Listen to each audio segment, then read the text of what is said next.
ሉቃስ ምዕራፍ 22ን እናወጣና ሁላችንም እናነባለን። እግዚአብሔር ስም ይባረክ። እንዳወጣችሁ ተስፋ ማድረግ ሉቃስ 22 ከምዕራፍ 22 ከቁጥር 39 ጀምሮ እስከ 46 ድረስ ያለውን እናነባለን። በጌታ በኢየሱስ ክርስቶስ ስም አነበዋለሁ። ወጥቶም እንደ ልማዱ ወደ ደብረ ዘይት ሄደ። ደቀ መዛሙርቱም ደግሞ ተከተሉት። ወደ ስፍራውም ደርሶ ወደ ፈተና እንዳትገቡ ጸልዩ አላቸው። ከእነርሱም የድንጋይ ውርወራ የሚያክል ራቀ። ተንበርክኮም አባት ሆይ ብትፈቅድ ይህችን ጽዋ ከኔ ውሰድ፣ ነገር ግን የኔ ፈቃድ አይሁን የአንተ እንጂ እያለ ይጸልይ ነበር። ከሰማይም መጥቶ የሚያበረታው መልአክ ታየው። በፍርሃትም ሲጣጣር አጽንቶ ይጸልይ ነበር። ወዙም በምድር ላይ እንደሚወርድ እንደ ደም ነጠብጣብ ነበረ። ከጸሎትም ተነስቶ ወደ ደቀ መዛሙርቱ መጣና ከሐዘን የተነሳ ተኝተው ሲያገኛቸው ስለምን ትተኛላችሁ? ወደ ፈተና እንዳትገቡ ተነስታችሁ ጸልዩ አላቸው። የሰው ትግሉ ብዙ ነው፣ ልዩ ነው። መጽሐፍ ቅዱስ ላይ የማይደብቀን አንድ ነገር አለ። ሰው በዚህ በትግል ውስጥ እንደሚኖር በራሱ ፈቃድና በእግዚአብሔር ፈቃድ መካከል ለማድረግ በሚታገለው ትግል ውስጥ እንደሚኖር ይናገራል። የገላትያ መጽሐፍ እንደምታስታውቁት ሥጋና መንፈስ ሁል ጊዜ በትግል ላይ እንዳሉ ይናገራል። ወደዛ መለስበታለሁ፣ ግን ምናልባት ለመግቢያ የሚሆን አንድ ነገር ልንገራችሁ። ዮሴ የኛ ልጅ ማለት ነው፣ ልጅ ሆኖ በጣም የሚያስቸግረን አንዱ ምግብ አልውጥ እያለ ነው። እና የሰው ችግሩ የተለያየ እንደሆነ ላሳያችሁ።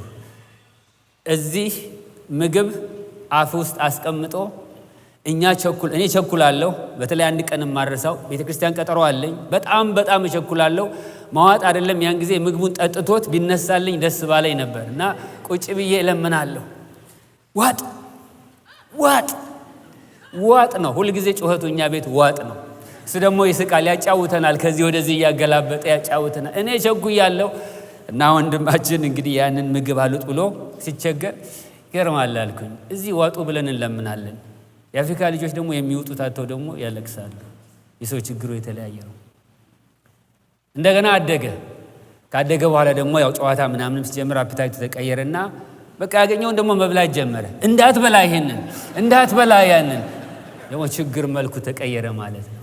ይሄ የሰው ችግር የተለያየ ነው። ይሄ ብቻ አለ። በእግዚአብሔር ፊት ደግሞ በምንሆንበት ጊዜ የሁላችንም ችግር የተለያየ ነው። እግዚአብሔር አንድ ነገር በእኔና በእናንተ ህይወት ይፈልጋል።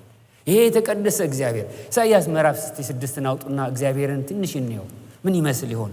ባለበት ስፍራ ውስጥ መገኘት፣ በእግዚአብሔር ቅድስናው ፊት መሆን ምን ያህል እንደሚያስፈራ ያ ቅዱስ የሆነ እግዚአብሔር ደግሞ ልጆቹን ለዚህ ለተቀደሰ ህይወት እንዴት አድርጎ እንደሚጠራቸው እንድንመለከት ነው ዛሬ በፊታችሁ ይህንን ቃል ይዤ የመጣሁት። ኢሳይያስ ጨረፍታውን ያየው የእግዚአብሔርን ቅድስና የእግዚአብሔርን ምንነት ጥቂት ባየ ጊዜ ወደ ራሱ ነው የተመለከተው። እግዚአብሔርን በቅድስናው ሙላት በምናየው ጊዜ መጀመሪያ የምናየው ራሳችንን ነው። ያኔ ችግራችን እንገነዘባለን። እንዲህ ይላል ኢሳይያስ ምዕራፍ 6 ንጉሡ ዖዝያን በሞተበት ዓመት እግዚአብሔርን በረጅምና ከፍ ባለ ዙፋን ላይ ተቀምጦ አየሁት። የልብሱም ዘርፍ መቅደሱን ሞልቶት ነበር። ሱራፌልም ከእርሱ በላይ ቆመው ነበር። ለእያንዳንዱም 6 ክንፍ ነበረው። በሁለት ክንፍ ፊቱን ይሸፍን ነበር፣ በሁለት ክንፍ እግሮቹን ይሸፍን ነበር፣ በሁለቱ ክንፍ ይበር ነበር። አንዱም ለአንዱ ቅዱስ ቅዱስ ቅዱስ የሰራዊት ጌታ እግዚአብሔር፣ ምድር ሁሉ ከክብሩ ተሞልታለች እያለ ይጮህ ነበር። የመድረኩም መሰረት ከጨዋሂው ድምፅ የተነሳ ተናወጠ፣ ቤቱንም ጢስ ሞላበት። እኔም ከንፈሮቼ የረከሱብኝ ሰው በመሆኔ ከንፈሮቼም በረከሱባቸው ሕዝብ መካከል በመቀመጤ ዓይኖቼ የሰራዊትን ጌታ ንጉሡን እግዚአብሔርን ስላዩ ጠፍቻለሁና ወዮልኝ አልኩኝ። እግዚአብሔርን በዛ ዙፋን ውስጥ በዛ ሁኔታ ውስጥ ባየው ጊዜ ወደ ራሱ አየና ወየው ጠፍቻለሁ አለ። ያው እግዚአብሔር ኢሳይያስ በዚህ ውስጥ ያየው እግዚአብሔር እኔና እናንተን ለአንድ ነገር ጠርቶናል። ለምን ጠርቶናል? ለቅድስና ጠርቶናል፣ ለመቀደስ ጠርቶናል። ዛሬ እግዚአብሔር በመታዘዝ ህይወት እንዲቀድሰን ነው። የኛ ችግር ምንድነው ብለን ብንመረምር ሁሉ ነገር ተጠቅልሎ አንድ ቦታ ላይ ይደርሳል። መታዘዝ ነው። ምክንያቱም በሁለት ትእዛዞች መካከል እንኖራለን። ኮንስታንትሊ ሰው በሁለት የሚያዙ ኃይላት መካከል ይኖራል። አንድ የራሱ ፈቃድና የራሱ ትእዛዝ አለው። አንድ ደግሞ የአባቱ ፈቃድና የአባቱ ትእዛዝ አለው። ጌታ ኢየሱስ ክርስቶስ ቅድም ባነበብነው ክፍል ላይ በጌቴሴማኒ በደረሰበት ጊዜ ፍጹም ሰው የሆነው ክርስቶስ ኢየሱስ እንደ ሰው ፍጹም ሰው ሆኖ ማንነቱ የተገለጠበት ያ ቦታ የጌቴሴማኒ ቦታ ይሄ ጽዋ ከኔ ይወሰድልኝ ዘንድ ብሎ ይጮሃል። በአንድ በኩል ይሄ ትእዛዝ አለ ከውስጥ የሚጮህ ከዚህ ማምለጥ አለብህ፣ ከዚህ ይሄ ቁጣ ባንተ ላይ አይሁን፣ ነፍስ ብትድን ስጋህ ቢድን የሚል የሰው ድምጽ እንደ ሰው የሚጮህ ጩኸት ባለበት በኩል በሌላ በኩል ደግሞ የአባቱ ፈቃድ አለ። ዝርዝሩን እንመጣበታለን ከምን ተነስቶ እዛ ጋር እንደደረሰ። እዚህ መካከል ሆኖ ጌታ ኢየሱስ ክርስቶስ እንኳን ጮኋል ልላችሁ ፈልጌ ነው። ያስጮሃል። ምክንያቱም ይሄንን ማድረግ ያንን ማድረግ ሁለቱም ክትያ አላቸው፣ ዋጋ አላቸው። አውግስቲን ምን ይላል በዚህ ጉዳይ ላይ ሲናገር deep in our inner selves there is another evil ይላል። ያው ገላትያ መጽሐፍ ላይ ያለውን ነገር በሌላ ነው የገለጠው እንጂ ሌላ ነገር አይደለም። ስጋና መንፈስ ሁሉ ጊዜ በትግል ላይ ናቸው። እሱ ያንን ትግል በጣም ስለተሰቃየበት ነው አውግስቲን ይሄንን የሚለው። there is another evil የሆነ መታዘዝን የሚጣረስ አለመታዘዝን የሚገፋፋ የሚያስቸግር ማንነት በውስጥ አለኝ ነው የሚለው ጳውሎስ ሮሜ ምዕራፍ 7 ላይ ታስታውሳላችሁ። እንደዚህ ነው ማን ነው ከዚህ የሚገላግለኝ? የምወደውን ሳይሆን የማልወደውን አደርጋለሁ። በዚህ ትግል ውስጥ እኖራለሁ፣ ከዚህ ግን ማን ይገላግለኛል ይላል። በቃ የሰው ልጅ ኑሮ ይሄ ነው። በዚህ ውስጥ ነው የምንኖረው። ስትረግል እናደርጋለን። እግዚአብሔር ግን ደስ የሚሰኝበትን ነገር ሲናገር ለሳኦል አንድ ጊዜ የተናገረውን ቀደም በጸሎት ያነሳሁት ክፍል አለ። ሳኦል እግዚአብሔር ያዘዘውን ነገር ትእዛዙን በምን አይነት መንገድ እንዳስቀመጠ ሳያስተውል ቀረ። ኢያሱና ሳኦል ተመሳሳይ ትእዛዝ ታዘዋል። ኢያሱ ሂድና ይሄን ሕዝብ በሬውንም ልጁንም ወንዱንም ሴቱንም ያላቸውን ሁሉ ፈጽመህ አጥፋ። ፈጽመህ የምትለው ቃል በጣም ወሳኝ ናት። ፈጽመህ አጥፋ ብሎ እግዚአብሔር ትእዛዝ ሲሰጠው ኢያሱም ያንን ትእዛዝ በትክክል ተቀብሎ ፈጽሞ ለማጥፋት ሄደ፣ ጠላቶቻቸው ወደ ነበሩበት። የእግዚአብሔር ቃል እንደሚናገር ኢያሱ ምንም አላስቀረም። በሬውንም ልጁንም ወንዱንም ሴቱንም ሕፃኑንም አዋቂውንም አላስቀረም። ሁሉንም ነገር ፈጽሞ አጠፋና መጣ ይላል። ወደ ሳኦል ላይ ስንመጣ ግን እስራኤላውያኖች ከግብጽ ምድር ተነስተው ወደ ምድራቸው ይሄዱ በነበረበት ጊዜ ሽማግሌና አሮጊት የሆኑ ልጆች የሆኑትን ከኋላ የሚቀሩትን እየጠበቀ አንድ የሚመታ ክፉ ጠላት ነበር፣ አማሌቅ የተባለ። አማሌቅ የእነዚህን ሰዎች ድካም እያየ ከኋላ እየሄደ እየተከተለ ሲመታበት እግዚአብሔር ግን ይመለከት ነበር በልጆቹ ላይ ይደርስ የነበረውን ነገር። ስለዚህ ያንን ነገር ጽፎት አስቀምጦት ቀን ጠብቆ እስራኤል ለመጀመሪያ ጊዜ ንጉሥ ስትሾም፣ ምክንያቱም አሿሿማቸው ከፊታችን የሚሄድልንና እንደ አሕዛብ መንግስት የሚዋጋልን ንጉሥ እንፈልጋለን ስለሆነ ያሉት እንደ ጥያቄያቸው መሰረት ንጉሥ ተደርጎላቸዋል። የመጀመሪያው ንጉሥ ሳኦል መጥቷል። በእስራኤል ዘንድ ንጉሥ ከመጣ እንግዲያውስ አሁን ልላክህ፣ ንጉሥ ከሆንክ ሂድና ተዋጋ። ሂድና አማሌቅን እስራኤልን ሲያወጣ እንዲህ አድርጎ ስለነበር አማሌቅን ምታልኝ፣ ፈጽመህ አጥፋ። አሁንም ለኢያሱ የተነገረው ቃል ፈጽመህ አጥፋ ለሳኦል ተነገረው። ሳኦል ከዛ በኋላ ሄዶ ያደረጉት ታስታውሳላችሁ። አንደኛ ሳሙኤል ምዕራፍ 15 ላይ ሄዳችሁ አንብቡት። ከጊዜ አኳያ እኔ ወደዛ አልሄድም። ሄደና እስራኤል እንደታዘዘው በዛ ቦታ ያሉትን አማሌቅን ሲመታ ቆየና ንጉሳቸውን አጋግን አገኘው። ንጉሳቸውን አጋግን ግን ይዞት መጣ። ማንን ደስ ሊያሰኝ? እግዚአብሔርን ደስ ሊያሰኝ። ማረኩልህና ይዤልህ መጣሁ ብሎ ሊለው ማለት ነው። እንዳትረሱ እግዚአብሔር ምንድነው ያለው? ፈጽመህ አጥፋ፣ ፈጽመህ አጥፋ። አጋግን ብቻ አይደለም፣ ከብቱንም በሬውንም ምን ሊመታ ሲሄድ አንዳንዶቹ በሬዎች ያጓጓሉ፣ ይዟቸው መጡ፣ ወደ መንደር አመጧቸው። ከዛ እግዚአብሔር ጨካኝ አይደል? ላከበት። እግዚአብሔር ሄደህ ፈጽመህ አጥፋ ብሎ ነበር። የእግዚአብሔርን ቃል ንቀሃል፣ እግዚአብሔርንም አልታዘዝክም። አረ እግዚአብሔርን ታዝዣለሁ ትእዛዙንም ፈጽሜያለሁ ብሎ እሱና ነብዩ ሲሟገቱ ከበስተጀርባ በሬዎቹ ጮሁ ይላል። በዚያ ጊዜ ነብዩ ምን ይለዋል? እንግዲያውስ ታዲያ ይሄ የምሰማው የኮርማዎች ድምጽ ምንድነው ብሎ ሲል ብሌም ሺፍት እንደምንለው ማን በዚህ ዘመን አይ እሱንማ ህዝቡ ለአምላክ ለእግዚአብሔር ይሰዋ ዘንድ ከእርሙ መርጦ ያመጣቸው ነው ብሎ ወደ ህዝቡ ሺፍት አደረገው። ወደ ህዝቡ ሺፍት አደረገውም አላደረገውም የነብዩ ቃል ግን ይሄን ነበር ነው። እግዚአብሔር ንቀሃል፣ ትእዛዙንም አላከበርክም። እነሆ እግዚአብሔር በሚቃጠል መስዋዕት ደስ ይለዋልን? መታዘዝ ከመስዋዕት ማዳመጥም የአውራ በግ ስብ ከማቅረብ ይበልጣል። የእግዚአብሔርን ቃል ንቀሃልና እግዚአብሔር በእስራኤል ላይ ንጉሥ እንዳትሆን አሁን ናቀሃለሁ። ምን ስለሆነ? እግዚአብሔር ፈጽመህ አጥፋ ያለውን እሱ ለውጦት ወይም ህዝቡና እሱ ለውጠውት ሌላ ነገር ስለተደረገ ማለት ነው። ይሄንን ያመጣሁላችሁ ለምንድን ነው? እግዚአብሔርን የኛ መታዘዝ ደስ የሚለውን ያህል ሌላ ነገር ምንም ደስ አይለው። ምንም ባናመጣለት እግዚአብሔር በዙፋኑ ይኖራል። ነገር ግን ብንታዘዘው እግዚአብሔር ይወዳል። ግን ይሄ የተጠራንበት ህይወት ደግሞ የሥራ ዘመን ነው ለእግዚአብሔር። ምን አይነት የሥራ ዘመን? እየተቀደስን ጌታ ኢየሱስ ክርስቶስን የምንጠብቅበት ዘመን ነው። እንደምታውቁት ሁላችንም በኃጢአታችን በነበርንበት ስፍራ ላይ መጣና እግዚአብሔር አዳንን። የመዳናችን ነገር አንድ ወቅት ላይ የተፈጸመ ጉዳይ ነው። ዳንን። እሱ የአንድ ጊዜ ጉዳይ ነው።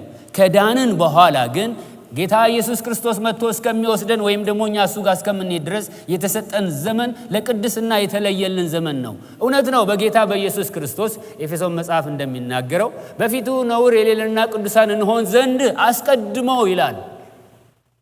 የተደረግነው ነገር አለ።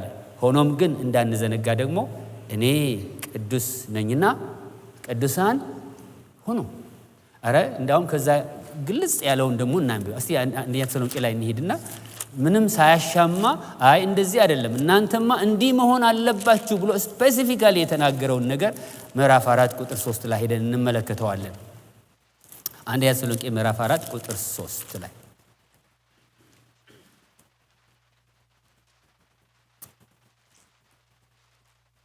ከሁለት ጀምሬ ላንብበው። በጌታ በኢየሱስ የትኛውን ትእዛዝ እንደሰጠናችሁ ታውቃላችሁና ይህ የእግዚአብሔር ፈቃድ ነው፣ እርሱም መቀደሳችሁ ነው። እግዚአብሔር መቀደሳችንን ይፈልገዋል። እግዚአብሔር እንድንቀደስለት ይርዳን። እግዚአብሔር መቀደሳችንን የሚፈልግበት ምክንያት ለምን መሰላችሁ? አንድ ሲጀምር እግዚአብሔርን ያለ ቅድስና ልናየው አንችልም። እግዚአብሔር ቅዱስ ነው። ቅድስናውን ያዩ ሰዎች ራሳቸውን አይተው እንደሚደነግጡ ያስደነግጣል። ወንድሞችና እህቶቼ እግዚአብሔር ቅዱስ ስለሆነ ይህ ሰው ደግሞ ገና በዚህ አሮጌ ሥጋ ውስጥ ያለ ሰው ተለውጦ ያላለቀ ነገር ግን በማለዳ ሲጠራ ራስን ካድ የተባለው ሰው ክደን ያልጨረስነው ነገር ስላለ ቅድም እንዳልኳችሁ በዚህ በአሮጌውና በአዲሱ ሰው መካከል በሚደረጉ ፍትጊያዎች በስጋና በነፍስ መካከል በሚደረጉ ፍትጊያዎች መካከል የሚሰቃይ ፍጡር ነው ሰው። በዚህ ትግል ውስጥ ነው እያንዳንዱን ቀን የምናሳልፈው። ከዚህ ኤግዘምትድ የሆነ ማንም ሰው የለም። አለን ካላችሁ እግዚአብሔር ይባርካችሁ። ግን አይ ዳውት እንታገላለን። የሚወደውን ሁሉ ጊዜ እያደረግን ካለንና ምናልባት ደግሞ የወደድነው ሳያሸንፈን የምንኖር ሰዎች ከሆንን ጳውሎስ እዛ ጋር የታገለው ትግል አይመለከተንም ማለት ነው። ግን አይዟችሁ የእግዚአብሔር ቃልና የእግዚአብሔር ተስፋ አለ። ለዚህ ቅድስና እግዚአብሔር የሰጠን ተስፋ አለ። በመጀመሪያ ደረጃ ቃሉ ነው። በቃልህ ቀድሳቸው ብሎ ጌታ ኢየሱስ ክርስቶስ የጸለየውን ጸሎት አስቡ። በቃልህ ቀድሳቸው። የሚሰራና ሕያው የሆነ ቃል ስለሆነ እግዚአብሔር የሰጠን በመካከላችን ያለ ባነበብነው በሰማን ጊዜ እንድንታዘዝ የሚያደርገን አንዱ የእግዚአብሔር ቃል ነው። ሁለተኛ ያ መታዘዝ ደግሞ የመንፈስ ቅዱስ ሥራ ስለሆነ ራሳችንን አሳልፈን ለመንፈስ ቅዱስ ከሰጠንና እግዚአብሔር ወይ እርዳን ብለን ከጮህን ለምን ይሄው ኢየሱስ ክርስቶስ ሲጮህ አየነዋ። አጣብቂኝ ውስጥ ገባና ፍጹም ሰው የሆነው ኢየሱስ ክርስቶስ እዛ ውስጥ ሲገባ ወደ አባቱ ይሄንን ጩኸት እንደ ጮኸ ያንን ነው የምንመለከተው። ለመሆኑ ባነበብነው በዚህ በሉቃስ ወንጌል ምዕራፍ 22 ላይ ያለው ክፍል ላይ ጌታ ኢየሱስ ክርስቶስ የነበረበት ሁኔታ ምን ይመስል ነበር? እስቲ ትንሽ እሱን እንጎብኘው። ምክንያቱም የተከፈለልንም ዋጋ እንኳን በቃ በጸጋ ድናችኋል ብለን ሁሉን ነገር ጥቅልል አድርጎልን ስለመጣ እዛ ጋር የጮኸው ጩኸትና ያለቀሰው ለቅሶ እዛ ጋር የሆነው የደም ላብ እስከሚመስል ድረስ እንደ ደም እስከሚንጠባጠብ እስከሚመስል ድረስ የጮኸው ጩኸት ምናልባት ያልገባን ትንሽ የሱ ሰውነት እንደ ሰው የጠየቀው ጥያቄ ፍጹም ሰው ሆኖ የጠየቀው ጥያቄና ፍጹም አምላክነቱ ሁለቱ አንድ ላይ ስለሚቀላቀሉብን ነው። ትንሽ ጩኸቱን ግን እንመልከተው። ይሄ መልእክት አሁን ያነበብነው ሉቃስ ምዕራፍ 22 ላይ ያለ ነው መልእክት ማቴዎስ ወንጌል ምዕራፍ 26 ከቁጥር 36 እስከ 46 ድረስም አለ። እንዳውም እዛ ቦታ ላይ ከዚህ ትንሽ ሰፋ ያደርግና ሉቃስ ያልነገረንን ነገር ይነግረናል። በነገራችን ላይ መጽሐፍ ቅዱስ በተለይ አዲስ ኪዳን ውስጥ ያሉ ነገሮችን ስናጠና እነኚህን ፓራላል የሆኑ ነገሮችን ጎን ለጎን አስቀምጠን ብናጠናቸው መልካም ነው።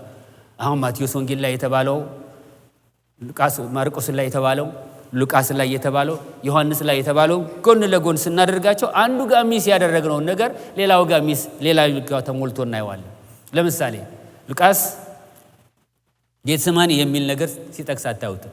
የሚለው ምንድነው? እሱ እንደ ልማዱ ወደ ደብረ ዘይት ሄደ ነው። ደብረ ዘይት የሚሄዱት ከኢየሩሳሌም ተነስተው በቄድሮን ሸለቆ ውስጥ አድርገው አቋርጠው ወደ ደብረ ዘይት ተራራ ነው የሚወጡት። ደብረ ዘይት ተራራ ላይ ከመውጣታቸው በፊት ደብረ ዘይት ተራራ ስር ጌትሰማኒ አለች። ጌትሰማኒ ነው ይሄ ነገር እየሆነ ያለው። ጌታ ኢየሱስ ክርስቶስ እንደ ልማዱ ወደዛ ሄዶ የሚጸልይበት ቦታ ነውና እዛ ውስጥ ሆኖ ነው የሚናገረው። ሌላው ደግሞ አሁንም ወጥቶ እንደ ልማዱ ወደ ደብረ ዘይት ሄደ። ደቀ መዛሙርቱን ብሎ ነው ሉቃስ ያለፈው። እነማን ናቸው ደቀ መዛሙርቱ? አይዘረዝርልንም። ማርቆስ ግን ይዘረዝርልናል። ሶስቱ ዮሐንስ፣ ጴጥሮስና ያዕቆብ እንደሆኑ እነኛን ሰዎች ይነግረናል። እንደዚህ አድርገን ስናይ ምን እያለ እንደሆነ ይገባናል። ሉቃስ ለነገሩ የጌትሰማኒው ነገር የሚያናግራቸው ሰዎች የጌትሰማኒው ነገር ላይ ገባቸው ይችል ይሆናል። አስፈላጊም አይደለም ብሎ ሊሆን ይችላል። ግን ምንድነው የሚለው? ወደ ልማዱ ወደ ደብረ ዘይት ሄደ፣ ደቀ መዛሙርቱም ተከተሉት። ስፍራውም ደርሶ ወደ ፈተና እንዳትገቡ ጸልዩ አላቸው። ምን አይነት ፈተና ነው ሊመጣ ያለው? በእነሱ እየመጣ ያለው ወይ በሱ እየመጣ ያለው ፈተናስ ምን አይነት ፈተና ነው? ይሄንን ይመስላል። በሱ እየመጣ ያለው ፈተና ከዮሐንስ እንደምንረዳው ዮሐንስ አንድ ቦታ ላይ ብቻ ነው የሚገልጸው። ምዕራፍ 18 ቁጥር 1 ላይ ብቻ ጀመር አደረገውና ወደ ሌላ ጉዳይ ሄደ። እዛ ቦታ ላይ እንደምንመለከተው ቀኑ ሐሙስ ነው። ወደ ኋላ ሄዳችሁ ስትመለከቱ ከምዕራፍ 13 የጀመረ ታሪክ ነው። ቀኑ ሐሙስ ነው። የፋሲካን ራት የሚበሉበት ሐሙስ ነው። ጌታ ኢየሱስ ክርስቶስ ለረጅም ጊዜ ሲመኘው የነበረውን አንድ ጊዜ ብቻ የሚበላውን እዛ ጋር ቦታ ላይ ብቻ ላይ የሚበላውን ያንን ራት ከዚያ በኋላ በዚህ ምድር የማይበላው ራት የመጨረሻው ራት ስለሆነ በጉጉት ይጠብቀው ነበር። በኋላ ግን በእግዚአብሔር መንግስት የሚበላ ራት ያን ቀን እዚህ በየጊዜ የምናደርገው የጌታ ራት ብለን የምንለው ነገር የሚሰየምበት ለመታሰቢያ የሚደረግበት ታሪክ የሚለወጥበት ምሽት ነው። ያ ምሽት በክርስቲያኖች ዘንድ ብዙ መታሰቢያ ያላቸው ነገሮች ኢቭን የአዲስ ኪዳን ደም የሚፈስበት ጊዜ ከፊት ለፊቱ አለ። ጌታ የሚያየውና እነሱ የሚያዩት ነገር የተለያየ ነው። ለነሱ የወትሮው ነገር ሊመስላቸው ይችላል። የሚገርመው ነገር እኮ እያንዳንዱን ነገር እየነገራቸው ነው የመጣው። ቀኑ እየደረሰ ነው። የሰው ልጅ በሰዎች እጅ አልፎ ሊሰጥ ነው። ይሄን ቤተ መቅደስ አፈርሰዋለሁ ከ3 ቀን በኋላ። ይሄማ እንዳውም ለነሱ ፐዝል ነው። አፈርሰዋለሁ ከ3 ቀን በኋላ ይሄ አይገባቸው። እያንዳንዱን ነገር እየነገራቸው ነው ያለው። እንዴት ደክሟቸዋል፣ ግን ለድካማቸው ምክንያት አላቸው። ሐሙስ ነው ያዋሉት። ማታ ራት አዘጋጁልን ብሎ ሄደው ራት እየበሉ ራት በልተዋል። ራት የተበላበት ቤት አለ፣ አንድ ደርብ ያለበት ቤት ነው። እዛ ሄደው በልተዋል። ከምዕራፍ 13 እስከ 16 ድረስ ያለውን ዮሐንስ ወንጌል ላይ ማለት ነው ያንን ሁሉ ነገር ሲነግራቸውና ሲያስተምራቸው ቆይቷል። በጣም ረጅም ዲስኮርስ፣ በጣም ረጅም ትምህርት ነው ያስተማራቸው። ያ ብቻ አይደለም። ምዕራፍ 17 ላይ ደግሞ ስትመለከቱ ረጅሙን ጸሎት ለነሱ የጸለየበት ጊዜ ነው። እግዚአብሔር አምላክ እርሱ ብቻ ልጁም ኢየሱስ ክርስቶስ እርሱ የሕይወት መንገድ እንደሆነ እንዲገባቸው፣ ምክንያቱም የመጣበት ዋናው ነገር ስለሆነ እውነተኛ አምላክ ብቻ የሆንክ አንተን ደግሞም ልጅህን ኢየሱስ ክርስቶስን ያውቁ ዘንድ ይቺ የዘላለም ሕይወት ናትና ግለጥላቸው። ወደዛ ይመጣና ደግሞ ቃልህ እውነት ነው፣ በቃልህ ቀድሳቸው። ምዕራፍ 17 በሙሉ ስለ እነርሱና ስለ እኛ የጸለየው ጸሎት ነው። ከዛ ምዕራፍ 18 ላይ ሲደርስ በዚህ ሁኔታ ነው ያለው። እንግዲህ ምሳ ራት ሲበሉ ነው ያመሹት። ይሄን ሲናገር ነው የቆዩት። አስቡት፣ ጊዜው ወደ እኩለ ሌሊት ደርሷል። እነሱ መኝታ የሚናፍቁበት ጊዜ ነው። ጌታ ይህን ሁሉ ነገር ቀን ሲያደርጉ የዋሉትን ነገር ከመሸም በኋላ ደግሞ የሁሉ ነገር ሲሆን ያደረገውን ነገር ጨርሰው ማረፍ የሚፈልጉበት ጊዜ ነው። ግን ጌታ ምን ይላቸዋል? ጸልዩ፣ ሊመጣ ያለ ነገር አለና ተነሱና ጸልዩ። አስቡት እንግዲህ ወይኛ ጾም ጸሎት ውለን ወይም ደግሞ በድካም ውለን ማታ ቤት ስንገባ 10 o'clock ወይም 9 o'clock ላይ በሉ እንግዲህ ተነሱና እንጸልይ፣ ተነሱ በርቱ እንግዲህ ሲባል ማለት ነው። እንዳልኳችሁ ቦታው ጌቴሴማኒ ነው። ጌቴሴማኒ ጌታ የሚጮህበት ያለቀሰበት ቦታ ነው። ያ ምሽት ለኢየሱስ ግን ምን ይመስል ነበር? ለኢየሱስ ይሄንን ይመስላል። ነገ ተመልሶ አይመጣም እዚህ ቦታ። ጌቴሴማኒ የመጨረሻ ጊዜ ነው። አብሮት የነበረ ባልንጀራው ይሁዳ በ30 ብር ሊሸጠው ነው። እነኚህ ሁሉ ነገሮች በሱ ልብ ውስጥ ይመላለሳሉ። ጌታ የሚጮኸውን ጩኸት እንዲገባችሁ ነው ይሄንን እምላችሁ። ይሄ እንደው አድነኝ ከዚች ነገር ሰወር አድርገኝ የሚባል ወይም ደግሞ ይሄ በእግዚአብሔርና በእኛ ፈቃድ መካከል ያለው ዲስቲንክሽን ሲጠፋብን አንዳንድ ጊዜ የራሳችንን ድርግ እንደምናደርገው አይደለም። ለሱ ይሄንን ይመስላል። አንዳንዶቹ ሊክዱት ነው፣ አላውቀውም ሊሉት ነው። 3 ዓመት ተኩል አብሯቸው ይቆዩ። አንዳንዶቹ ደግሞ ስለሚፈሩ በሩቁ እንደዚህ ምን ያደርጉት ይሆን እያሉ ጓደኞቹ እንደዚህ ሊከዱት ነው። ማቴዎስ እንዳውም እንደሚዘረዝርልን ከ27 ጀምራችሁ ስትመለከቱት ሰዎች መጥተው ሰነፎች ሊተፉበት ነው፣ ሊሰድቡት ነው። እሱ አይደለም። ራእይ ምዕራፍ 5 ላይ በሚያስፈራ ዙፋን ላይ ተቀምጦ በምድር ላይ የነበሩት እነኛ 24 ሽማግሌዎች የወርቅ አክሊል ይገባችኋል ተብለው ተከብረው ነው የምላችሁ። ከኛ መካከል ሁሉ በምድር ላይ ከነበሩት አማኞች መካከል ሁሉ እንደነዚህ እንደ 24ቱ የለም ተብሎ የወርቅ አክሊል ከሰማይ ተዘጋጅቶላቸው የወርቅ አክሊል የተሰጣቸው ሰዎች እንኳን ኧረ ለኛ አይገባም እሱ ፊት ማቆመን ይሄን አናደርግም ብለው የወርቅ አክሊላቸውን አውልቀው አውርደው እግሩ ስር አስቀምጠው የሚሰግዱለቱ አሁን የእሾህ አክሊል ሰዎች ራሱ ላይ እንደ ተራሰው ሊያስቀምጡበት ነው። ይሄንን እያየን የሚያስበው እንደ ወንጀለኛ ወንበዴዎች ግራና ቀኝ አምጥተው ወንበዴዎች መካከል ሊሰቀል ነው። የሕይወት ራስ የሆነውን ሰዎች ሊገሉት ነው። ሊጮህ ነው። እንዲህ ብሎ ሊበትናቸው ሲችል ሊያዝ ነው። እነሱን ሊያድን የመጣው እነሱ ሊገሉት ነው። ይሄ ብቻ አይደለም። አንድ የተጠራቀመ ጽዋውን አንነጋገራለን። ጽዋው ያስፈራል። ጽዋ ሊጠጣ ነው። የብዙ ዓመት የሰው ልጆች አበሳ ጠቅልላ የያዘች ቁጣ የሞላባት የእግዚአብሔር ቁጣ ያለባትን ጽዋ ሊጠጣት ነው።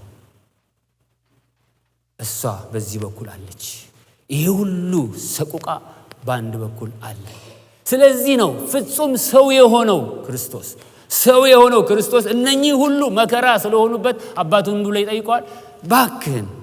ባክህ እንደው ሌላ መንገድ ቢኖር ብትችል ቢቻል ይሄንን ከኔ ዞር አድርግልኝ።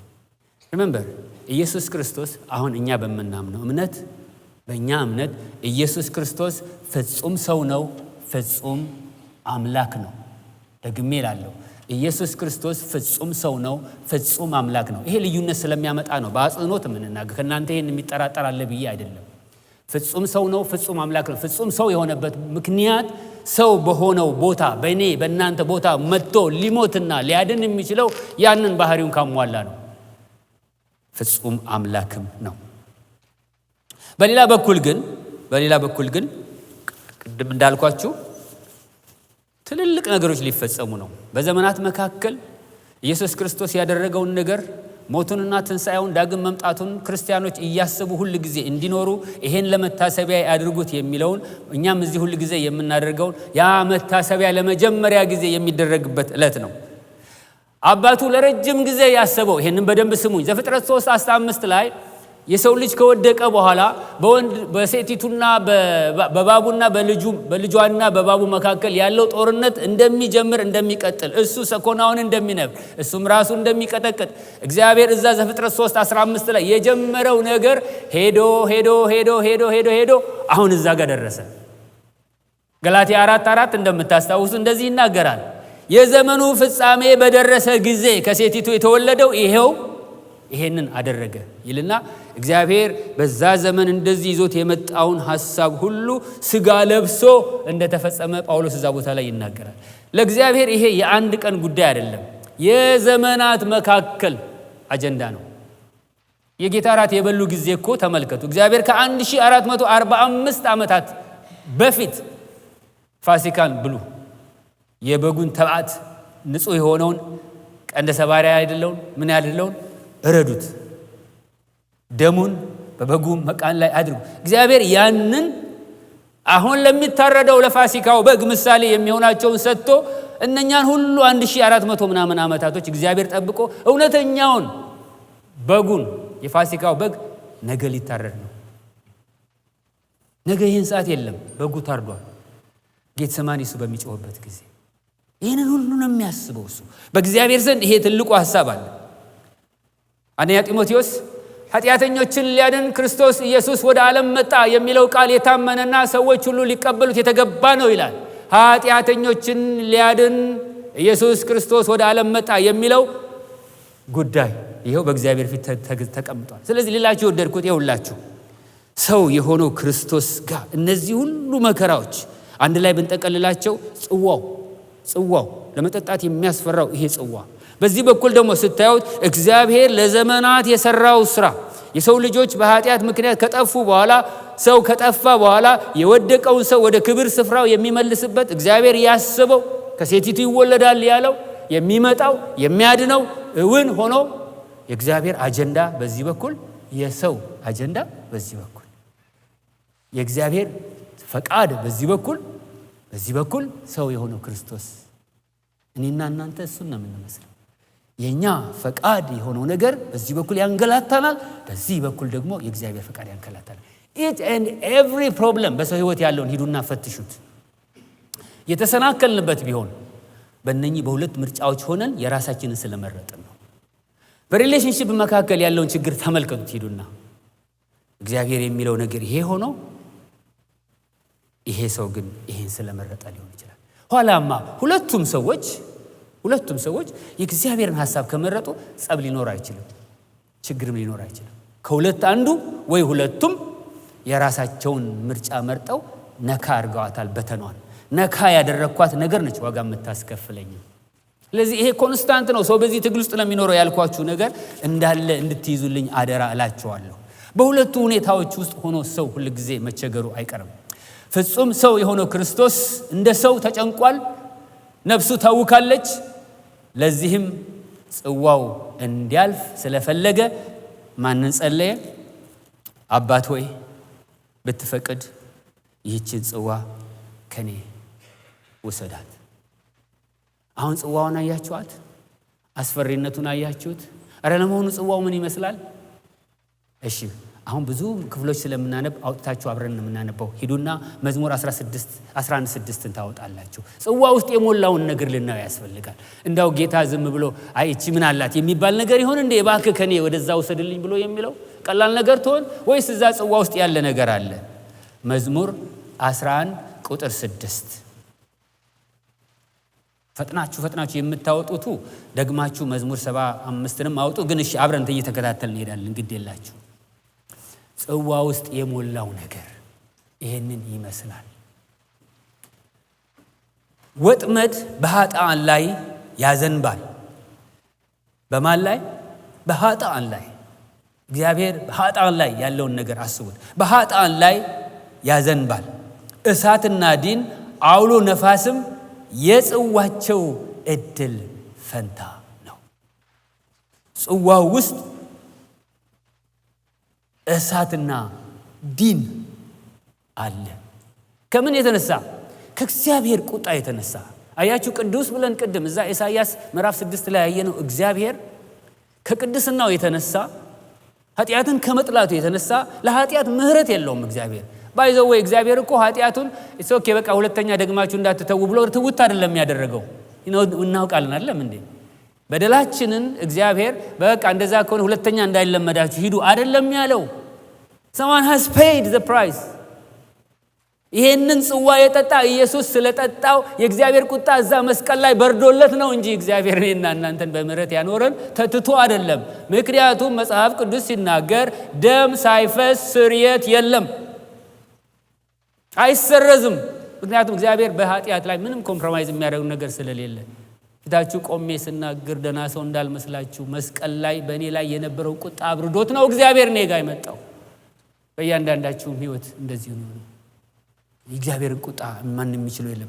ከጊዜ አኳያ የኔው ላንብበው መሰለኝ። መዝሙር 75:8 እንደዚህ ይላል። 75:8 እናንተ ጻፉና ቤታችሁ ለክሮስ ቼክ አድርጉት። ጽዋ በእግዚአብሔር እጅ ነውና ያልተቀላቀለ የወይን ጠጅ ሞላበት፣ ከዚያም ወደዚያ አገላበጠው፣ ነገር ግን አተላው አልፈሰሰም። የምድር ኃጢአተኞች ሁሉ ይጠጧታል። ጽዋው ይሄንን ይዟል። እዩት፣ የእግዚአብሔር ቁጣ ኢየሱስ ክርስቶስ ባክ ከኔ ወደዛ ወሰዳት የሚላት ጽዋ ይሄንን ሁሉ አጠራቅማ የያዘች ነች። ለዚህ ነው ሰው የሆነው ክርስቶስ በቃ ባክ ከኔ ወሰደልኝ ብሎ የሚለው እንጂ ቀላል ነገር ሆኖበት አይደለም። አሁንም ቤታችሁ ስትሄዱ ታነቡታላችሁ። ኢሳይያስ 51:17 እንደዚህ ይላል፣ የእስራኤል አምላክ እግዚአብሔር እንዲህ ይለኛል፣ የዚህን ቁጣ የወይን ጠጅ ጽዋ ከእጄ ውሰድ፣ አንተንም የምሰድድባቸውን አሕዛብን ሁሉ አጠጣቸው። ከምሰድባቸው ሰይፍ የተነሳ ይጠጣሉ፣ ይወላገዱማል፣ ያብዳሉ።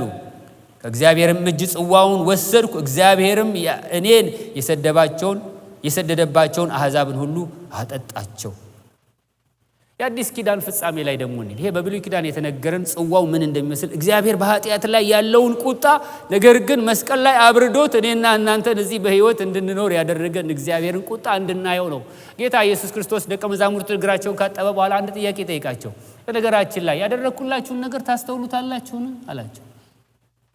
በነገራችን ላይ የእግዚአብሔር ቁጣ ኢየሱስ ክርስቶስ ባያበርደው ኖሮ ምን እንደሚመስል እናስተውለዋለን? የተደረገልን ምህረት ኢየሱስን ምን ያህል ዋጋ እንዳስከፈለው እናየው ይሆን?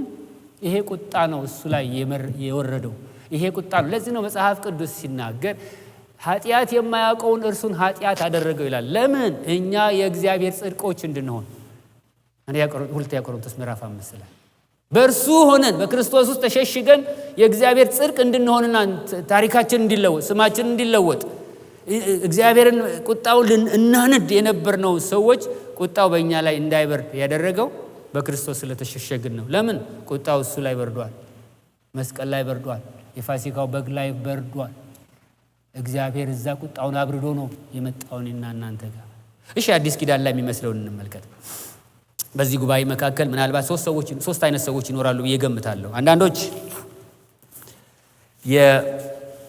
የቤተ ክርስቲያን ንጥቀት ከታላቁ መከራ በፊት ነው የሚሉ፣ አብዛኞቻችን እንደዛ ነን ብዬ አምናለሁ። እኔ እንደዛ ነኝ ማምነው። ፕሪሚሌኒያልስ ቤተክርስቲያን መጀመሪያ ከተነጠቀች በኋላ 7 ዓመት ይመጣል፣ 7 የመከራው ዓመት ይመጣል። ከሰባዎቹ ሱባኤ አንድ ያልተፈጸመ ሱባኤ ስላለ ያ በመጨረሻ ነው የሚመጣው ብለው የሚያምኑ ብዙዎች አሉ። ሁላችንም እንደዛ ላንሆን እንችላለን። አንዳንዶች ደግሞ አይ ነው አሚሊያል ወይም ደግሞ መካከል ላይ ነው የሚሆነው። 3 ዓመት ተኩሉ ላይ ከደረስን በኋላ 3 ዓመት ተኩሉ ሲሆን ያ ሐሰተኛው ራሱን ስለሚገልጥና በቤተ መቅደስ ገብቶ እኔ እግዚአብሔር ነኝ ብሎ ስለሚል በዛን ጊዜ ነው የምትነጠቀው፣ መከራው ከዛ በኋላ ነው የሚመጣው የሚለው አሉ። እንግዲህ እንደየ አስተያየታችን ነው። ግን አብዛኛው እምነት ያለው በዚህ በፕሪሚሌኒያል ነው። ሌሎችም አሉ አይ ኖ ቤተክርስቲያን በመከራ ውስጥ አልፋለች፣ 7 ዓመት ካለቀ በኋላ ነው ቤተክርስቲያን የምትነጠቀው የሚሉ አሉ። እንግዲህ ለሱ ሁላችንም ለቆምንበት ፖዚሽን ማስረጃዎች አሉን። እኔ ግን አንደኛ ተሰሎንቄ ምዕራፍ 1 ቁጥር 10 ላይ ስለሚናገር ከታላቁ ከእግዚአብሔር ቁጣ ታመልጡ ዘንድ ወደ ክርስቶስ ኢየሱስ ዞር አላችሁ ብሎ ስለሚናገር ያ ታላቁ ቁጣ በዛ በ7 ዓመት መካከል ስለሆነ የሚሆነው ክርስቲያኖች ዞር ብለዋል። የት ሄደው ተነጥቀው ብዬ ስለማምን ነው። ስለዚህ የትኛውም ይሁን ፕሪሚሌኒያልም ይሁን አሚሊኒያልም ይሁን ወይም ደግሞ ፖስት ሚሌኒያልም ይሁን ሶስታችን ግን የሚያስማኑ 2 ነገሮች አሉ። አንደኛ ቤተክርስቲያን ትነጠቃለች በሚለው ላይ እንስማማለን። ሁለተኛ በዛ በ7 ዓመታት ግን ታላቅ መከራ ይሆናል። ራእይ ከምዕራፍ 5 እስከ 19 ብናነብ በ7 ዓመታት መካከል የሚሆነው ጉዳይ ይሄ ነው። በ7 ዓመት ራእይ ከምዕራፍ 5 እስከ ምዕራፍ 19 ድረስ ያለው ቁጣ ነው። እዛ ውስጥ ካሉት ውስጥ ጽዋዎች ሄደን እስቲ እንመልከት።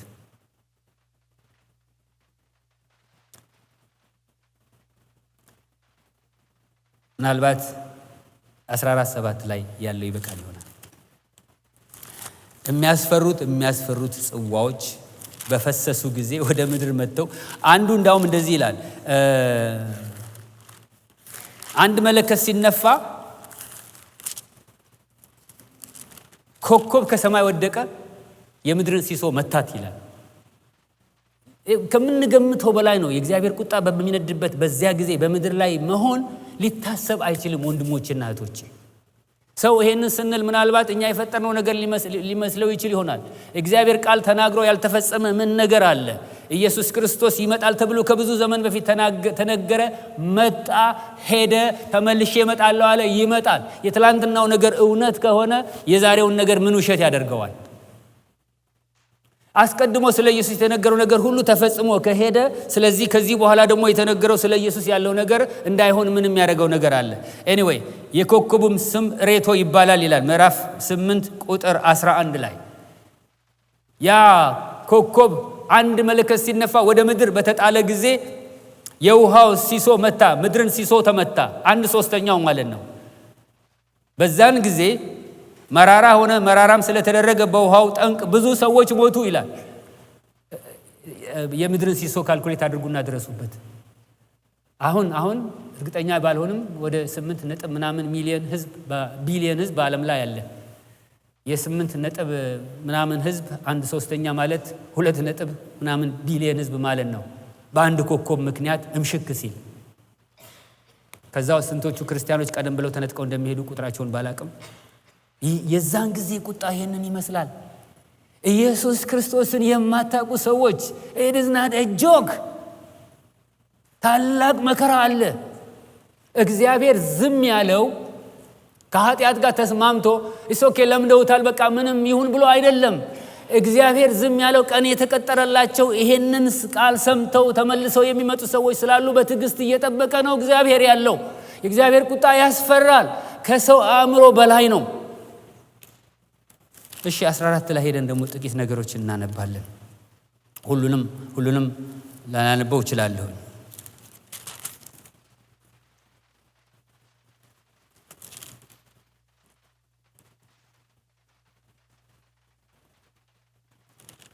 አስራ 17 ላይ ሄዱልኝ። ምዕራፍ 14 ቁጥር 17 ላይ ሌላ መልአክ በሰማይ ካለው መቅደስ ወጣ፣ እርሱም ደግሞ ስለታም ማጭድ ነበረው።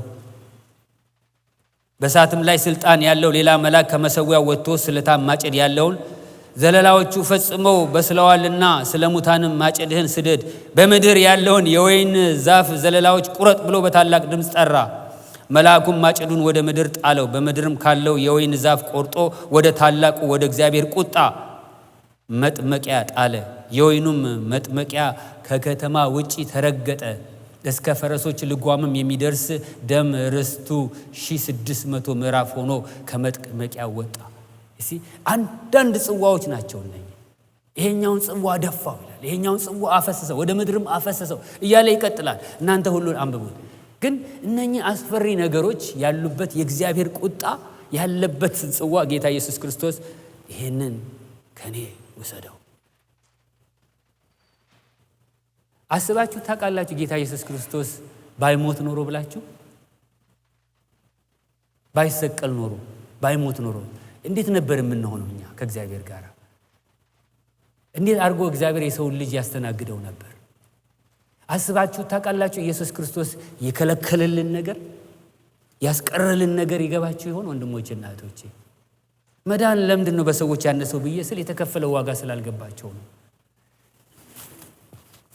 እሺ ይሄን ያህል ካልኩኝ ይበቃል። ግን አንደኛ ተሰሎንቄ ምዕራፍ 1 ቁጥር 10 ላይ ቅድም እንደነገርኳችሁ ለሕያውና ለሁለተኛ አምላክ ታገለግሉ ዘንድ እኛንም ጨምር ማለት ነው። አንደኛ ተሰሎንቄ ምዕራፍ 1 ቁጥር 10 ላይ ለሕያውና ለሁለተኛ አምላክ ታገለግሉ ዘንድ ከሙታንም ያስነሳውን ልጁን እርሱንም ኢየሱስ ክርስቶስን በደንብ ክሊር ሊያደርገው ስለፈለገ ከሙታንም ያስነሳውን እርሱን ልጁን ኢየሱስ ክርስቶስን ከሚመጣው ቁጣ የሚያድነንን። የትኛው ነው የሚመጣው ቁጣ? ይሄኛው ቁጣ አሁን እያወራን ያለነው የእግዚአብሔር ቁጣ። ከዛ ሊያድነን ከሰማይ ተጠብቁ ዘንድ። መቼ ነው የምንጠብቀው? ይመጣል ቤተ ክርስቲያንን ሊወስዳት። ወደዛ ነው ዞር ያላችሁት ነው እኮ ጳውሎስ የሚለው። ወንድሞችና እህቶቼ ወደሚያድን ወደሚያስጥል ከዚህ ቁጣ እኛን ከወሰደ በኋላ ቁጣ ይፈሳል። እስናለ ጆክ ወንድሞችና እህቶቼ ያራ ያስፈራል። ቁጭ በሉና አስቡት። ራእይ መጽሐፍን ቁጭ ብለን ባየነው ጊዜ እኮ የሚያስደነግጥ ብዙ ነገር በውስጡ አለ። ኢየሱስ ያደረገልን ነገር ግን ይሄንን ነው ወንድሞችና እህቶቼ። ይኸውላችሁ ቁጣው ከመምጣት በፊት ይዞ ልጆቹን ይሄዳል። ይሄዳል ወንድሜ ይዞሽ ይሄዳል። የኔ እህት ቤተክርስቲያን ትነጠቃለች። አናውቅም መቼ እንደሚሆን። ግን ያንን ኢየሱስ ክርስቶስን ትከተሉት ዘንድ ከጣዖቶቻችሁ ወደ እግዚአብሔር እንዴት ዞር እንዳላችሁ እነኛ የመቄዶንያ ሰዎች ይናገራሉ። ሁላችንም ጣዖቶች ነበር። ሁላችንም ከእግዚአብሔር ፈቃድ ውጭ ሆነን እንኖር ነበር። አሁን ግን ወደዛ ዞር አደረጓችሁ፣ ወደ ኢየሱስ ክርስቶስ ዞር አላችሁ ነው የሚለው። ትንሽ አንድ ወቅት ላይ ስለነበረ ሄረሲ ልንገራችሁ። ምክንያቱም አሁን ሁለት የተጋጩ ነገሮች አሉ። የሰው ፈቃድና የእግዚአብሔር ፈቃድ ተጋጭተውበት ኢየሱስ ክርስቶስ በጌቴሰማኒ እየጮኸ ነው ያለው አይደለም? ቅድም እንዳለው በዚህ በኩል ከዚህ ማምለጥ ይፈልጋል። በዚህ በኩል ደግሞ አባቱ ለብዙ ዘመን የደከመበት የማያልፈው የማይሽረው ሌላ ደግሞ የአባቱ ፈቃድ ደግሞ አለ። እዚያ አጣብቅኝ ውስጥ ሆኖ ነው እባክህ ሌላ መንገድ የለ ይሆን? እቺን ጽዋ ከኔ ልትወስዳት አትችልም? እባክህ ውሰዳት። ግን ማይንድ ዩ ይሄንን ብሎ ግን እዛው ጥያቄ ላይ ኢየሱስ ክርስቶስ ትክክል ብሎ ቀርቶ አልቆየም። ወዲያው ያለውን ነገር ግን ተመልከቱ። በዛ እንጽናናለን። ምንድነው ያለው? አባት ሆይ ከዚህ ጽዋ ፈቃደ ቢሆን ይህች ጽዋ ከኔ ውሰድ አለና ነገር ግን ኖ የኔ ይቅር ጽዋውን ልጠጣ፣ ያንተ ፈቃድ ግን ይሁን። እግዚአብሔር ያንን ኤነርጂ ይስጠን፣ ያንን ኃይል ይስጠን ወንድሞችና እህቶቼ። እሱን ነው ላክ ያደረግነው። የመታዘዝ አቅማችን የጠፋው ከዚህ ወደዚህ እንደዚህ ኢንስታንትሊ ሽፍት ማድረግ ስለማንችል ስለሆነ እኔ ጮሃለሁ፣ የእናንተን አላቅም። በነገር ሁሉ በእግዚአብሔር ፊት የእግዚአብሔር ፈቃድ ይሁን እያልን እየለቀቅን የኔ ይቅር እያልን እንድንኖር የእግዚአብሔር ጥሪ ነው። እግዚአብሔር ለዛን ይጠራል። ስንቶቹ ነገሮች ናቸው የእግዚአብሔር ፈቃድ በዚህ በኩል እየጮህብን ሳለ እንደኔ እንግዲህ ሰው ነኝ ምን ላድርግ እያልን የምናደርጋቸው። እግዚአብሔር ተመለስ በዚህ በኩል ነው መሄድ ያለብህ ብሎ ሲል ጌታ ሆይ እኔ እንግዲህ ምን ላድርግ ብለን በዚህ በኩል የምንሄድባቸው ስንት ነገሮች አሉ።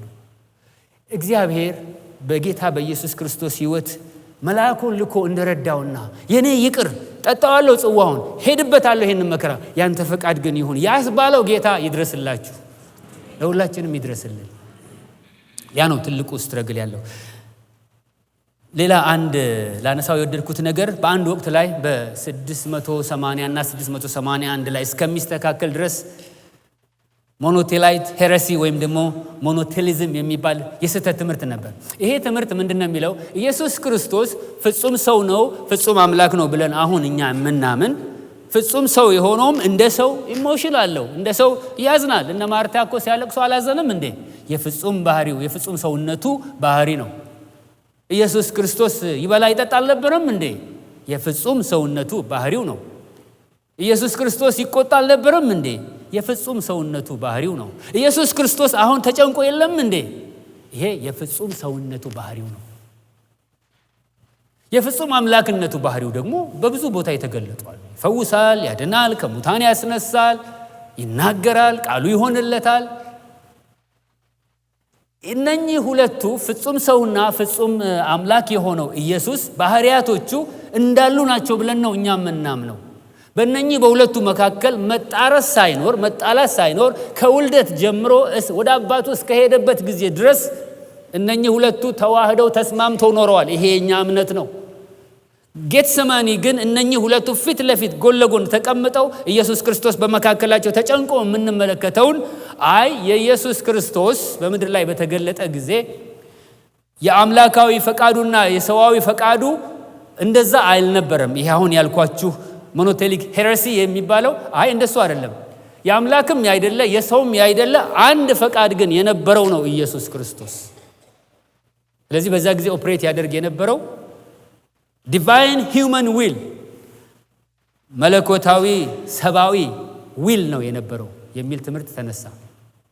ነገር ግን ዛሬ ኢስታንቡል ብለን በምንጠራት ቦታ ላይ ያን ጊዜ ኮንስታንቲኖፕል ማለት ነው በ680 እና 681 መካከል በነበረው በሶስተኛው ጉባኤ ላይ ይሄንን አውግዘው አይ እንደዛ አይደለም ኢየሱስ ክርስቶስ ፍጹም ሰው ነው ፍጹም አምላክ ነው ፍጹም ሰማያዊ የሆነ ዊል አለው ፍጹም አምላካዊ የሆነ ዊል አለው ብለው አስተካከሉልን ምክንያቱም ነገሩ ሲጀምር ወደ ኋላ ሄደው 451 ላይ ይመስለኛል የተደነገገውን ነገር ነው አርመናውያኖች መተው እንደዚህ ነው ብለው ሊያቀላቅሉት የነበረው አይደለም ኢየሱስ ክርስቶስማ ፍጹም ሰው ስለሆነ ይሄው እዚህ ጋር ሲጮህ እናየዋለን ፍጹም ሰው ሆኖ በሰው ምትክ ሞቶ ሰው ላዳነ የኛ እምነት የኛ አቋም ይሄንን ነው ይሄንን አስተካክለውለት ሄዱ ስለዚህ አሁን እዚህ ቦታ ላይ የሚጣረሱት ሁለቱ እነኚህ ሞኖቲስቶቹ እንደሚሉት ሳይሆን አይደለም ፍጹም ሰው የሆነው የኢየሱስ ጩኸት ፍጹም አምላክ የሆነው የጌታ ፈቃድ እነኚህ ሁለቱ ተጋጭተው ነው ኢየሱስ ክርስቶስን የሚያስጨው እንግዲህ ጌታ ኢየሱስ ክርስቶስ በእነኛ አጣብቂኞች መካከል ሆኖ ነው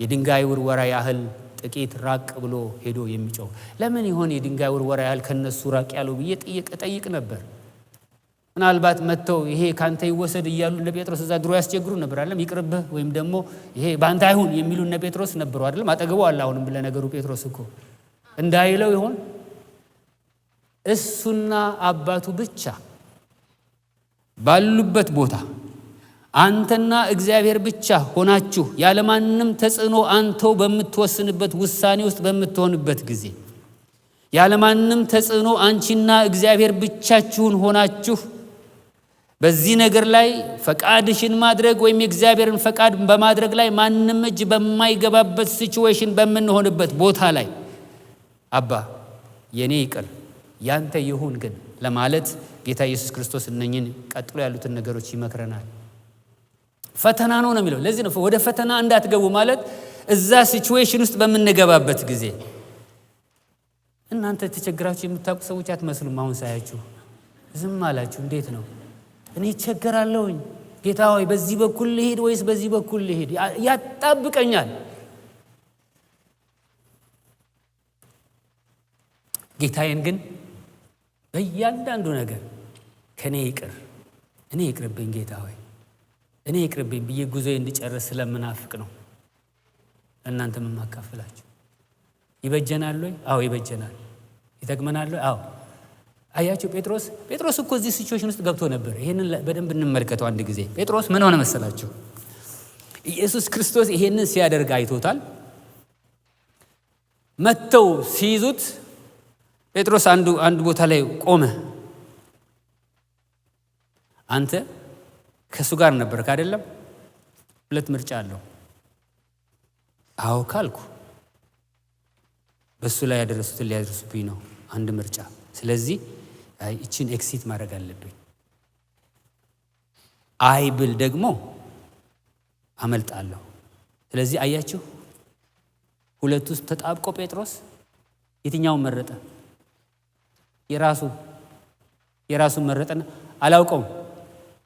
አላውቀውም የራሱ ነው የጌታስ አዎ አብሬው ነበርኩኝ ነው ትሞታለህ ምክንያቱም እስከዚህ ድረስ እንዲሞቱ እስከ ሞት ድረስ እንዲከተሉት ነው የጠራቸው አስረድቷቸዋል አሁን ጎልማሳ ሳለ ወገምን አንተ ራስህ ተጣጣቃለህ በኋላ ግን ሰው ያስታጥቅሃል በቃ ሁሉ ነገር እኮ በሰው እጅ ይወድቃል ነው ያለው ጴጥሮስ እዛ ቦታ ላይ ሉዝ አደረገ ለምን መሰላችሁ ያለቀሰው እቺ ነገር ስለገባችሁ ነው 3 ጊዜ ትክደኛለህ ያለው ከንቅልፉ ሲባንን ለካ እንደነገረኝ ነው የሆነው ካድኩት 3 ጊዜ እነኚህ ምርጫዎች መካከል ገብቼ የእኔ የሆነውና የእግዚአብሔር የሆነው መካከል ገብቼ 3 ጊዜ ፌል አደረኩኝ የጴጥሮስ ጩኸት ይሄ ነበር ይሁዳ አብሮ የነበረው 30 ብር ኢየሱስ 30 ብር የገባው ቀን ገንዘቡን በትኖ ሄዶ ሞተ ዋይ የትኛው ምርጫ ይሄኛው ይሁን ይሄኛው ዋጋ ያስከፍላል ብድራት አለው ኢየሱስ ክርስቶስ ግን እዚህ ቦታ ላይ የኔ ይቅር ያንተ ግን ይሁን ብሎ ያባቱን የወሰደው አባቱ ወሰደና ምን አደረገው ይላል ከስሞች ሁሉ በላይ ያለ ልክ ከፍ አደረገው አከበረው አባቱ በእርሱ የእግዚአብሔር የዘላለም ሐሳብ ተፈጸመ። በእርሱ ብዙዎች ወደ አባታቸው መንግሥት ገቡ። በእርሱ መታዘዝ ምክንያት የማይታዘዙ ልጆች ሕይወት ታደሰ። በእርሱ መታዘዝ ምክንያት በእኛ ላይ የመጣው የእግዚአብሔር ቁጣ በረደ። በእርሱ መታዘዝ ምክንያት ሙታን የነበሩት በሕይወት ኖሩ። በእሱ መታዘዝ ምክንያት ቤተ ክርስቲያን ቆመች። በእሱ መታዘዝ ምክንያት ሕይወት ተመለሰልን። ሙታንነት ቀረ፣ እንደገና ተነሳን። እንግዲህ ጌታ ምን ትመክረናለህ? ከዚህ ሁሉ ምን እንማራለን? እዛ ቦታ ላይ ሆኖ ጌታ የሚረዳ ያለ ብሎ በጮኸ ጊዜ እግዚአብሔር መልአኩን ልኮለት እንዳበረታው ለኔና ለእናንተ ምናልባት እግዚአብሔር መልአክ ላይ ልክ ይችል ይሆናል፣ ግን የተስፋ ቃል አለን። ቲቶ መጽሐፍ ምዕራፍ 2 ቁጥር 11-13 እንደሚናገረው ሰዎችን ሁሉ የሚያድን የእግዚአብሔር ጸጋ ተገልጧል። የእግዚአብሔር ስም የተባረከ ነው። ይሄን ቃል ብዙ ከዚህ መድረክ ሰምተነዋል። እኔም ደጋግሜ ብያለሁ፣ ብዙም ሰዎች ደጋግመው ብለዋል። እግዚአብሔር ይመስገን። ሰዎችን ሁሉ የሚያድን የእግዚአብሔር ጸጋ ተገልጧል። በዚህ ጸጋ አምልጡ ያላመለጣችሁ ሰዎች ካላችሁ፣ እግዚአብሔር ሰዎች የሚድኑበትን መንገድ አዘጋጅቷል። ማንም በስራው እንዳይጸድቅ፣ ከስራ የተነሳ መጽደቅ እንዳይቻል፣ ይሄ ስለሆነ ሰው ሁሉ የሚጸድቅበትን የሚድንበትን መንገድ እግዚአብሔር አዘጋጀ። በልጁ በኢየሱስ ክርስቶስ ቤዛነት በኩል እንዲያው በጸጋው ይድናሉ ተብሎ ስለጻፈ መዳኛው ኢየሱስ ክርስቶስ ነው። ይሄ ተገልጧል አለ። ነገር ግን ልብ በሉ፣ ከዛ በኋላ ያለው ቲቶ ምዕራፍ 2 ላይ ያለው ቃል ይሄ የተገለጠው የእግዚአብሔር ጸጋ ካዳነን በኋላ በሉ እንግዲህ ጌታ ኢየሱስ ክርስቶስ ሊወስዳችሁ ሲመጣ ያኔ እንገናኝ ብሎ አልሄደም። ወይም ደግሞ ይሄ ጸጋ አንዴ ከዳንን በኋላ በሉ እንግዲህ ከዚህ ንቅንቅ እንዳትሉ፣ እንዳትወድቁ፣ እንዳታበላሹ፣ እንዳታጠፉ ቀጥ ብላችሁ ኖራችሁ በመጨረሻ በጌታ ቀን እንገናኝ ብሎ አልሄደም። የቲቶ መጽሐፍ የሚነግረን ሰዎችን ሁሉ የሚያድን የእግዚአብሔር ጸጋ ተገልጧልና፣ ይህም ጸጋ የቱ ጸጋ? ይሄው የዳንበት ጸጋ ዓለማዊ ምኞትንና ኃጢአተኛነትን ክደን የተባረከውን ተስፋችንን የጌታ የኢየሱስ ክርስቶስን በክብር መገለጥ እየጠበቅን፣ መቼ? አሁን እየጠበቅን እንድንኖር እግዚአብሔርንም በመምሰል በዚህ ዘመን ይላል፣ በዚህ ዘመን እንድንኖር ያስተምረናል። ይሲ መልአኩ አይመጣልህ ይሆናል፣ መልአኩ አይመጣልን ይሆናል። ይሄ ጸጋ ግን አለ። ብንገለገልበት፣ ብንጠቀምበት ልንቀደስ፣ ባንገለገልበት፣ ባንጠቀምበት ግን ከመከራችን ጋር ልንኖር። ይሄ እንዳለልን አስቡ። የእግዚአብሔር ጸጋ ተገልጧል። የእግዚአብሔር ጸጋ አለ። የወንጌል መልእክት ደርሷችሁ ወይም ደግሞ ለመጀመሪያ ጊዜ ዛሬ ሰምታችሁ ያላችሁ ሰዎች ወንድሞቼና እህቶቼ፣ እኛ ሰዎች እዚህ ቤተክርስቲያን ውስጥ ቁጥራቸው ስለበዛ ምንም አይጨምርልንም አይቀንስም። እውነቱን ልንገራችሁ፣ የሚሆነውን ነገር ግን ልንገራችሁ። ከእሳት ታመልጣላችሁ፣ ትድናላችሁ። ይሄንን ህይወት ኑ ግቡና እዩት። እንደተባለው ስንዴ ፈሶልን አይደለም የመጣ ነው። ፍቅሩን በቀመስን ጊዜ ግን እግዚአብሔር እውነት እንደሆነ አየን። በእግዚአብሔር ዘንድ ያለው ህይወት የማይጠገብ ህይወት እንደሆነ አየን። ተስፋ አለን። ጌታ መጥቶ እንደሚወስደን እርግጠኞች ሆነን የምንኖረው ከዚህ የተነሳ ነው። አትታሉ፣ በማያድኑ አማልክቶች አትደገፉ። እግዚአብሔር ወደሚያድነው መንገድ መርቷችኋልና ይህንን አድርጉ። ከዚያ በኋላ ጌታ ኢየሱስ ክርስቶስ የሚያበረታ መልአክ መጥቶ አበረታው። ይህን ውሳኔ ወሰነ። ምንድነው የሚለው? ከፊት ለፊታችሁ ይሄ ቴምፕቴሽን አለ። ምናልባት ጌታ ኢየሱስ ክርስቶስ የጠጣውን ጽዋ የሚያክል ጽዋ ላይኖረን ይችል ይሆናል፣ ላያጋጥመን ይችል ይሆናል። ግን ዴይሊ ላይፋችን ውስጥ እቺ ውሳኔ አለች። ሰማችሁኝ አይደለም?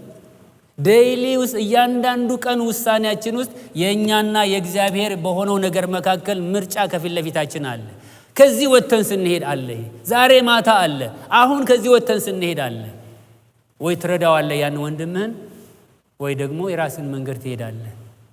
ወይ ደግሞ ባለቤትሽ የሚልሽን ነገር ትሰሚዋለሽ፣ ወይ ደግሞ የራሱ ጉዳይ ልትዩ ትቻለህ። ወይም ወንድም ከሆነ አይ እንደ እግዚአብሔር ቃል እኮ አይደግፈውም፣ አይ በዚህ ሳትምጭብኝ፣ በዚህ አትምጣብኝ ልንባባል እንችል ይሆናል። እርግጠኛ ሆኜ እነግራቸዋለሁ፣ ጌታን የተከተሉት አተረፉ እንጂ አልከሰሩም።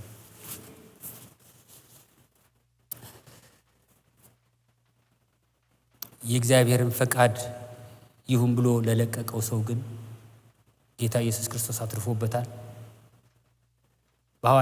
በሐዋርያት ሕይወት የምንመለከተው ዕብራውያን መጽሐፍ ላይ የምናያቸው የዚህ ዓለም ክብር ይላል። የዚህ ዓለም ክብርን አዩትና